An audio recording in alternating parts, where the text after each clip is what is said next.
What's up, everybody? My name is Nolan Rodman. I'm the host of Rodman's TV. This is my guest today, Estebe, and we're going to taste some Spanish wines with you. We're going to talk about some Spanish wines. This is episode 3 of Rodman's TV. Thanks so much for tuning in.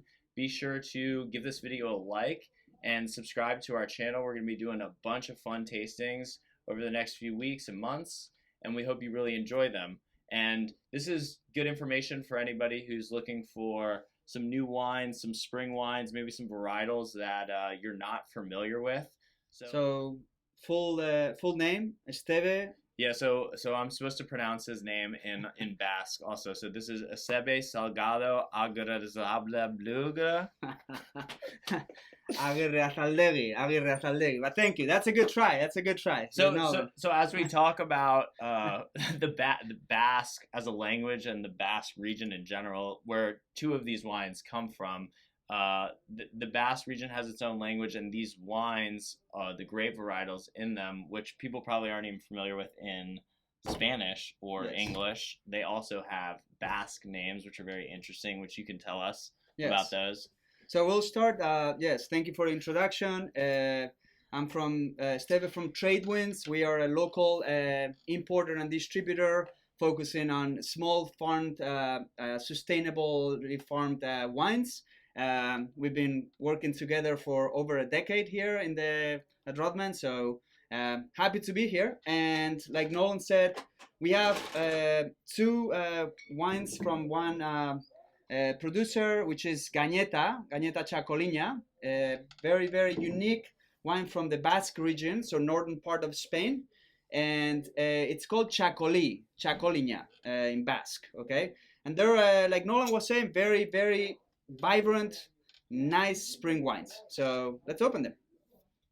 In my opinion, these are your either lunch wines. These are your kind of aperitif wine. This wine goes great with lighter foods, traditionally served, I believe, with seafood. A lot of seafood, yes. A lot of seafood, and right on the beach, right? Right on the beach. That's where we are. Yeah. Right on the beach, and sort of the climate here is not a traditional beach climate. Can I say that? It's a little Sure. bit different. The influence coming from the Atlantic. A lot of influence from the Atlantic Sea, and then the grape varietals as well are not the typical varietals that you see very close to the terroir or very close to the land. Those are very high up because there's a lot of wind that needs to go through the vines so they can ventilate, and it's a cooler climate wines, right? Yeah, cooler climate wine. So having said that it's a cooler climate wine, that's going to mean that the alcohol content is not going to be as high on these wines because they're not able to ripen as much in the sun. So can you tell us about what you're doing right now? Of course. Yes. Traditionally, Chacoli is one of the main white wines from the region that is poured in a lot of bars, tapas bars, pinchos bars, very traditional. And what I have is a pourer. At the end of the day, what it does is it opens the wine so you can enjoy it. Can you pour it just like that straight into my mouth like that? Let's keep it professional here. But cheers, Nolan. Cheers.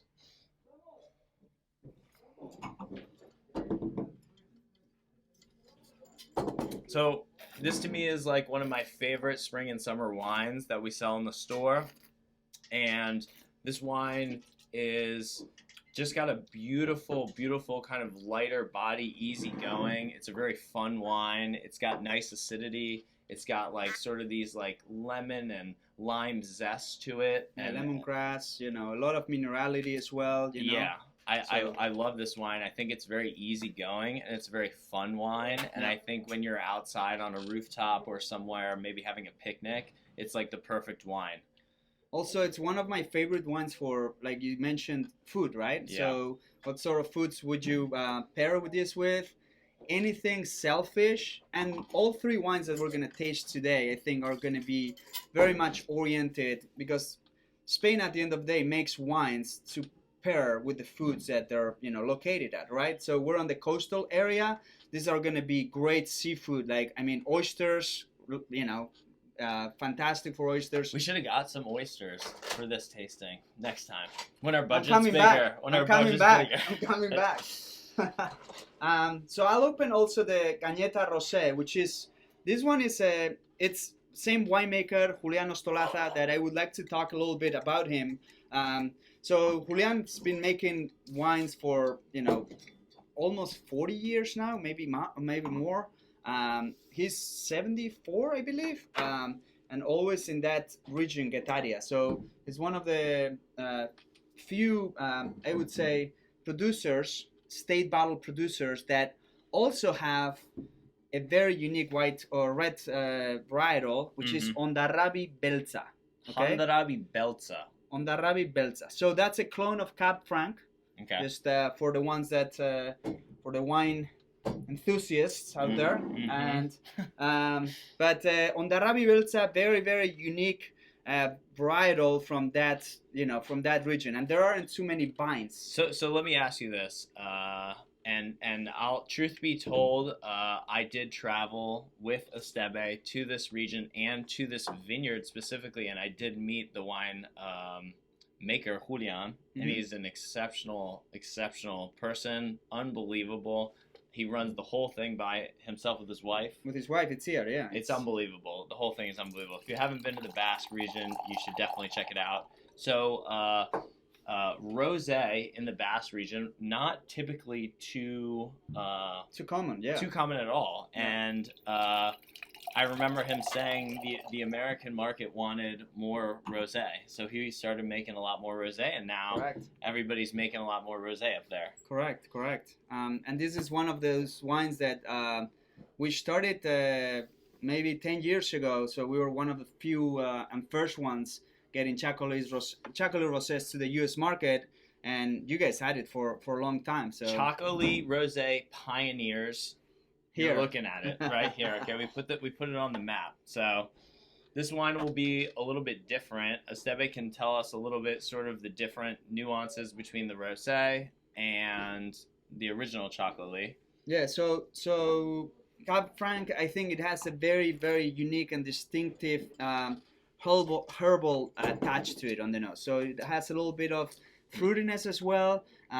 Like the traditional, keeps the minerality that spritz to it, but the rosé, I think, has that like herbal note to it. It still has the I think the citric notes. Yeah. And a little touch of floral note as well. But I definitely get that floral note, and yeah. I think the fruit has a nice balance here as well, and there's sort of like an added component to this wine that makes it really interesting, and I think this just has spring. This has all over the place. Yeah, cherry blossoms. Yeah. I mean, I just want to drink this outside in the Let's sun. Let's go.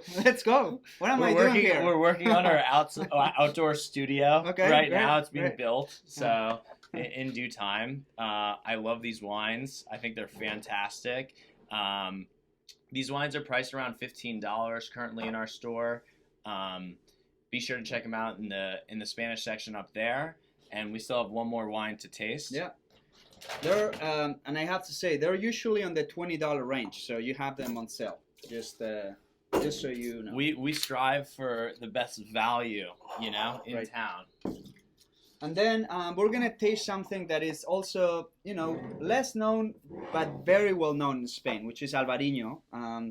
But here in the U.S., I would say the main white grape varietal from Spain. It's Albarino, correct? It's been here. I think it's definitely the most known white Spanish varietal. I think most people would have no idea that Aaron is the most popular white grape grown in Spain. Actually, it's the most popular grape grown in Spain, if I'm correct. Aiden, yes. Yeah. Yes. And we'll talk about that in another show. Yes. But anyway. But Albarino, I would say the one that has traveled the most outside Spain. It's definitely got a lot of publicity, a lot of good press, and you see it on a lot of lists and a lot of restaurants, and I think it offers an exceptional value in a lot of areas, and it's just such a great grape.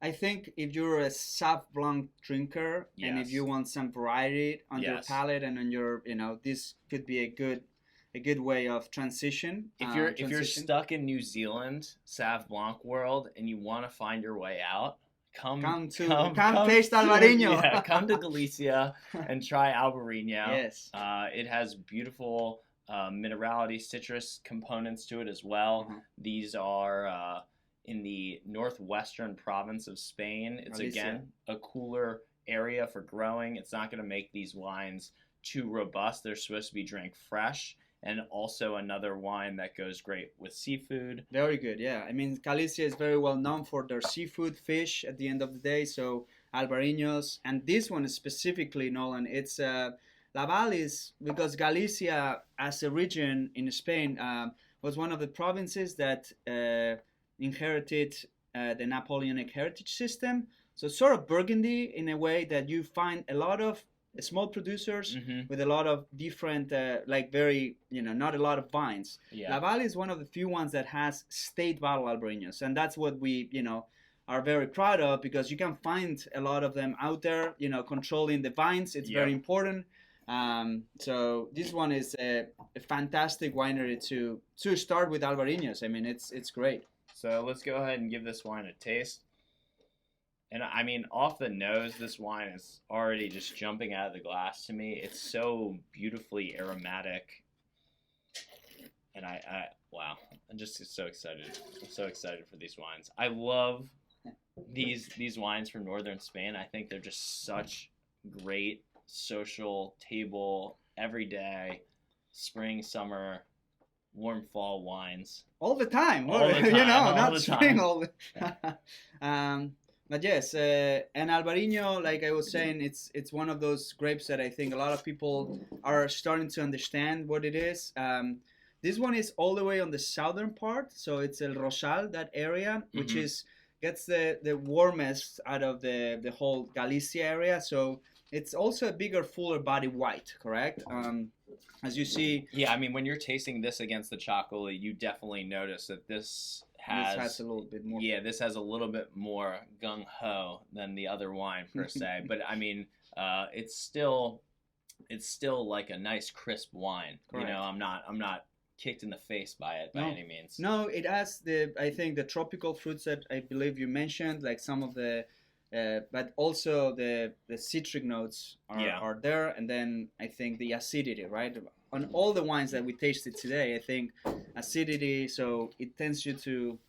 Yeah, can we talk about acidity for a while? Because I love wines that are higher in acid, and I think sometimes people don't really understand sort of what that plays into in a wine and how it can be paired with certain food items, or how to go about looking for wine that might be higher in acid, or if they want wine that's higher in acid. Yeah. So acidity at the end of the. I mean, do you want to do the definition, or you can go as technical as you want, but what